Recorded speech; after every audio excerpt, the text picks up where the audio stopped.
Multi-club ownerships in football is the hot topic at the moment, especially with Jim Radcliffe taking control of Manchester United and Nice with the group INEOS, and also Todd Boehly with Chelsea and Strasbourg, and there's so many more examples. But in this video we are going to explain why it could be so detrimental to football. Before we start, let's define multi-club ownership. UEFA say it's a situation where a party exerts control and or decisive influence over more than one club.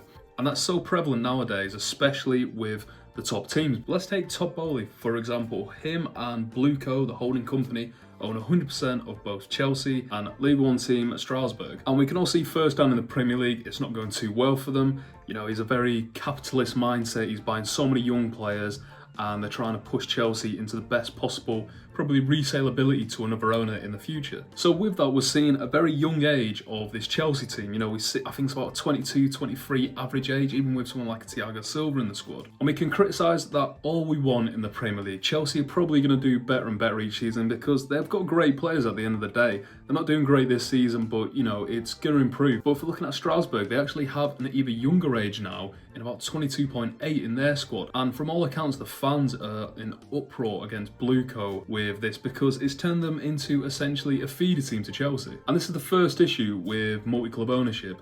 The flagship team at Chelsea, Manchester City, Man United and RB Leipzig, they're always going to be at the front of the owner's mind because they're what make the most money, they're what the fans want to see. Because with all due respect to a team like Strasbourg, I believe they were in the 5th or 4th French division in the last decade. And I listened to the Athletic podcast, and apparently Strasbourg loaned in Andre Santos from Chelsea, a young Brazilian lad who they've got a lot of hopes for. And Strasbourg at the time were linked to a lot of good midfielders, experienced players. But as we know of Chelsea, they don't buy players over the age of about 25, 26. And unfortunately, Strasbourg had to settle with Andre Santos, who was not acclimatised well to the French league and apparently is not putting great performances for the club. And this unfortunately is a huge problem for the fans because they're seeing their club essentially being a reserve team for the Chelseas of the world. And it's not fair at the end of the day because these are still fans that pay the hard-earned money to go see the club play, and they should be after the best players that's going to make them climb up the league, instead of essentially training Chelsea's youth players to sell them on or play in the first team. But I can see it from the owner's point of view because the loan system is interesting in England and just in world football really, because you have little control over the players' playing time and the quality and the training that they're all getting. However, if you are Blueco and you can put state-of-the-art facilities into Strasbourg, which is a positive for the club because they're going to get better physiotherapists, they're going to get better weight equipment, they're going to probably get a better training ground and so on and so on, it can improve the younger players, which obviously the big clubs are going to want to see. Instead of sending them to a championship team, let's say, who they might not have a great culture there, they might not have a great training ground, and it could be detrimental to the player. But let's get on to our next point, and that is the dodging around FFP rules and also the PSR rules, the profit and sustainability rules at the moment. And that is such a hot topic that everyone is debating at the moment. And these multi-club ownerships, it's essentially a way to get around it because as we saw in the summer, for example, Newcastle and the Newcastle fans are outraged that they can't spend a lot of money. The PIF with the Saudis that they own, I believe 5 teams in the Saudi Pro League and obviously 8% of Newcastle. And Ruben Neves was going to get loaned to Newcastle in January because they was having a midfield crisis. They lost Sandro Tonali, I think they lost Sean Longstaff at one point. And they were going to loan a fantastic player of Neves' quality for nothing basically, because Newcastle can't buy players as they are struggling with PSR rules at the moment, and we've seen what happened with Everton and Nottingham Forest recently, who've been deducted 4 points. Because with Newcastle, the hands are tied at the end of the day. However, with these big clubs, it's really tough to see because Saint-Maximin in the summer transferred for such a small fee to a Saudi Pro League team. And despite being seen as okay on paper, it's tough to criticise these things. It's clearly a bit murky because it essentially lets the bigger teams dance around FFP because they can just flog their best players off to their partner team. We've seen it with so many teams and it's going to continue to keep happening, especially as these owners get a wider net of football teams. One of the most damaging points is the competition element because as we can see with someone like Man City and Girona at the moment, they both belong under the City Football Group, as to a lot of teams like New York FC, Mumbai FC, I think they have Palomero at the moment. But Girona are looking like they're going to finish in the top 4 in the Spanish league, so that means they're going to the Champions League, and obviously Man City are probably going to win the league or come second in the Premier League. They're clearly going to go into the Champions League.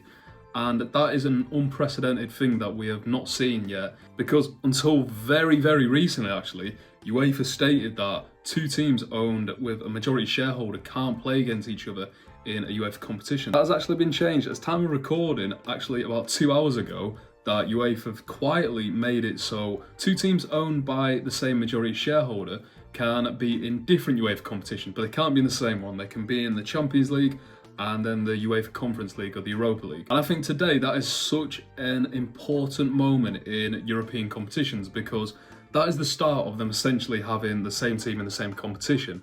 And that is a complete conflict of interest. We've seen it with Red Bull Salzburg and Red Bull Leipzig, because Salzburg claimed that it was just a sponsor and that Leipzig, it was them being owned by Red Bull basically, and they actually removed a lot of the staff who were linked with a move to Leipzig. And although this is clearly a loophole that Red Bull have found themselves in and have taken advantage of, they've still managed to do it. And I can see this happening with the City Group and INEOS Group and Blueco and so on, because the more money that these clubs and owners can generate, the better for them. And with the City Group, for example, Girona and Man City, they want them both in the Champions League, because although Girona is essentially going to be a feeding club to Man City, even Salvio, one of Girona's best players this season, said that he sees it as a stepway to Man City, which is a complete problem, because you shouldn't see a team as essentially a youth academy to a better team. Of course, people can have relationships with each other, but you shouldn't see Girona, who are challenging for the title up until a few months ago in the La Liga,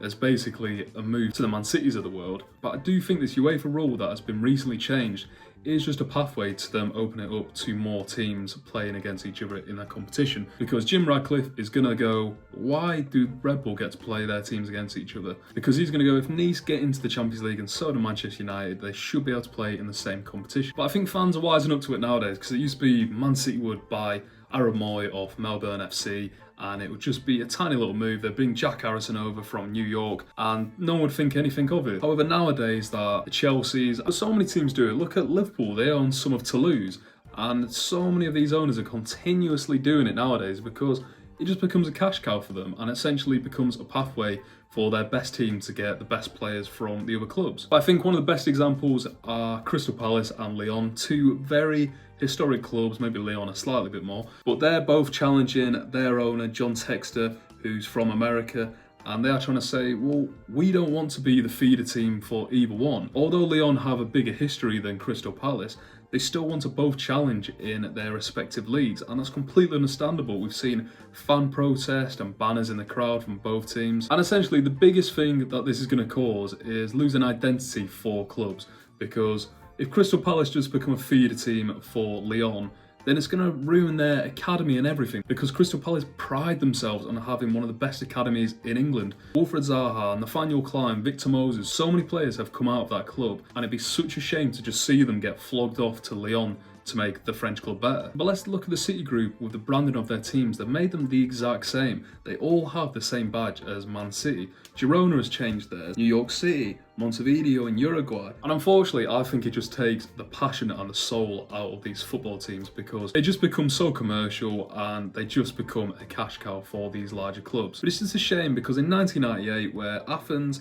Slavia Prague and Vicenza all reached the quarterfinals of the Cup Winners' Cup, UEFA stopped it and they brought in the rule of multi-club ownership in European competitions. However, seeing that article today, it's just another one where rules don't mean anything in football, and as long as the big clubs are going to continuously keep on pushing the money through the sport, UEFA don't care. And at the end of the day, if there's more eyes on the football, there's more people buying tickets, then the rules don't mean anything. But thanks for watching this video. If you can leave a like on it, that'd be great. And if you could comment, tell me what you think of multi-club ownership. There are some positives for these teams. However, I think it outweighs it by all the negatives. And unfortunately, I think we're going to see it more and more nowadays. And it's just modern football, really. But yeah, thanks for watching. If you could subscribe to the channel, that'd be great. And see you next time.